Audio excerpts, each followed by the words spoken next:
Hello guys and welcome back to Custom Gamer. My name is Daz and this is the show where we talk about level design while playing cool maps. Today we're playing Death by 1,000 Cuts. This was Simon O'Callaghan aka Sock's entry into Map Jam 2. As you can see, it's an IK Blue themed map, but Sock decided to adorn it with many of his own unique textures which he created specifically for this level. So it's got a very unique look. But lots of things like these arches you're seeing here, which are completely custom built with new textures, fitting exactly to the architecture, which really gives it that kind of custom made look and feel, which I love. There's a lot of new mechanics and interesting designs going on in this map. Some of them are a bit wonky perhaps in my opinion, but most of them work really well, and we're going to have a look at those in just a second. This map is also fairly unique in that you're given a choice as a player about which door you'd like to open when you pick up the silver key. So there's one key but there's two different doors, and depending on which one you pick, the gameplay of the map kind of changes because you're given a different weapon and different various gameplay situations depending on which way you go. It's an interesting idea, but I found it a little bit confusing, especially when you're trying to get 100% completion and you can see parts of the map that you really just can't reach. It's a bit strange.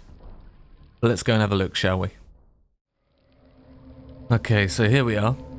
Let's get the visual stuff out of the way first, shall we? So the map looks utterly gorgeous. It's a completely custom look, even though it uses some familiar IK Blue textures. I want to say that about 90% of the textures used in the map are custom, and are just using the same bluish hue as the IK Blue textures. There are a couple of IK Blue textures that I recognise, namely like the floor here, I think. But that's all I really want to talk about the visuals, because this map is so dense. I don't really have time to talk about all the lovely architecture everywhere, so just take that as read. So every single room in the map is incredibly dense. There's lots of stuff going on with it. As you can see here, you can drop down right at the start to find a quad damage secret, which is incredibly helpful at the start. So while I gratuitously murder all of these enemies, I want to talk about these healing pools you're seeing here. So all these pools with the bubble effect coming out of them, you can actually stand in them and get back 5 health per second. They do run out eventually, but it's a really nice way to regain health. I think the way they're introduced is a bit of an oversight perhaps. I mean, the very first healing pool you see at the very beginning of the map is the only one that has a description over it that says you found a healing pool. I really think they should all have that, and then the first one you find just removes the triggers from the rest, because as you can see here in this video, it's actually fairly easy to just completely bypass the first healing pool and then have no idea what these things are when you walk into the rest of them. So yeah, it's only that one there that has the trigger warning in it. We've got a secret area here. Eagle-eared viewers will notice that you can actually hear 2 doors opening. Here's the other one there. It's the same on the other side as well for another button hidden around the map. So here's the other thing which I found super confusing in this map. When you pick up the silver key, you get a message saying 1 key, 2 doors. Now unfortunately the first 2 or 3 times I played this map, I was embroiled in massive arena combat while I picked up this key, and I just didn't read the text on the screen, which has got really confusing because then it leads to other issues later on, which I'll talk about in a moment. So here you can see behind the 2 silver key doors, you can see which weapon you're going to pick up if you look down. I like this because it gives you the choice as a player about where you want to go, and you can base that choice on your own personal preference as to what you prefer, the lightning gun or the super nail gun.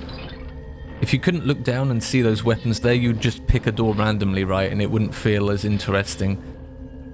Although I think that the fact that you have to look down from above on an area that's optional to find out what's behind those doors perhaps doesn't work as well. It would have been nice if you could see the weapons through the door at ground level here, perhaps. Like even perhaps with a little hole in the door or something. So here's an interesting thing. When you pick one of these doors to open with the silver key, Sock actually populates the entire rest of the map with enemies based on your choice, and even moves around the secret areas. This is mainly because Quakers are fairly completionist players, i.e. you should be able to get 100% kills and secrets in a map, really regardless of which way you choose to go. So Sock actually designs the map around that here, where all the secrets are removed from areas you can't get to when you pick a door. and move to areas that you can get them from. So I like that a lot. Now the confusion issue I was talking about before regarding the key choice is that if you miss the text at the beginning saying two doors, one choice, then it becomes very confusing when you can see other parts of the level that you can never reach because of your choice. And as a new player playing the map, you can't really understand that you can't get there ever.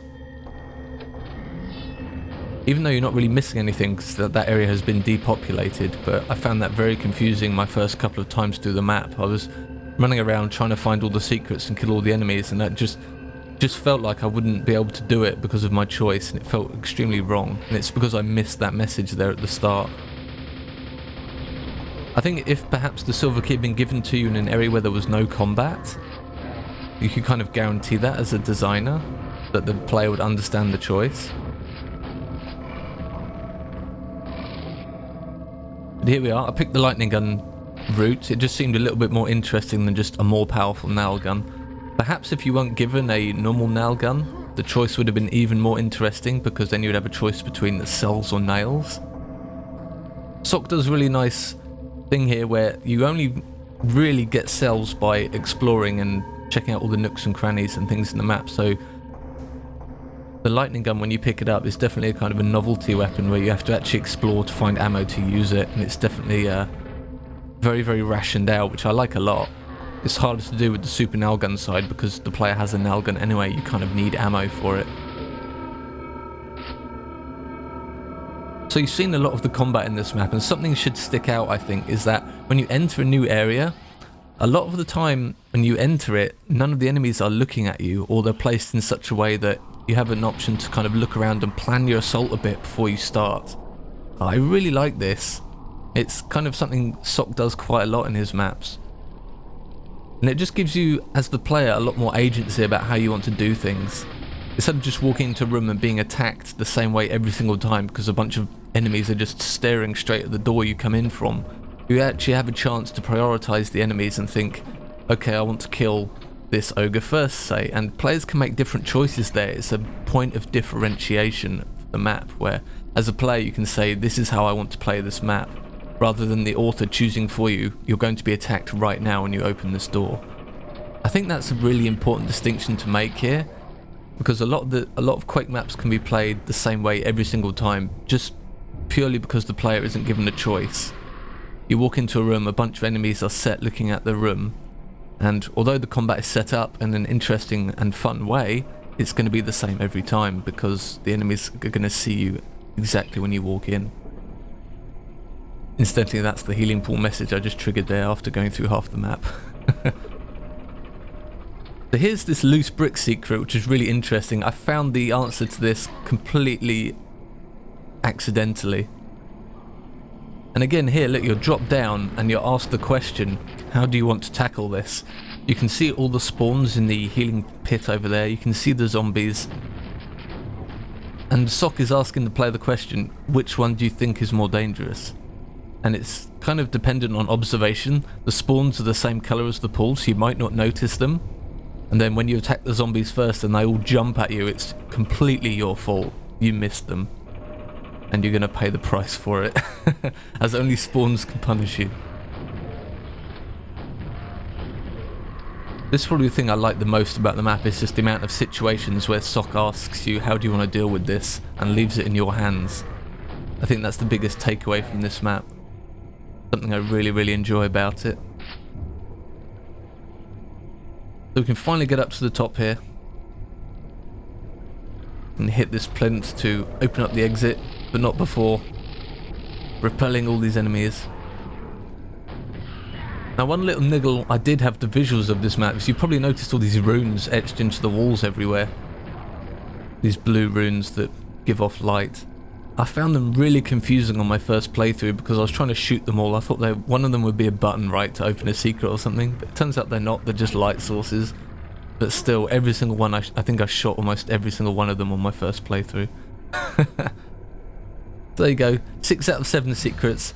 I have looked for I want to say hours trying to find this final secret, but I just cannot do it. I don't know where it is. I even no-clipped around the map to try and find it, and I couldn't.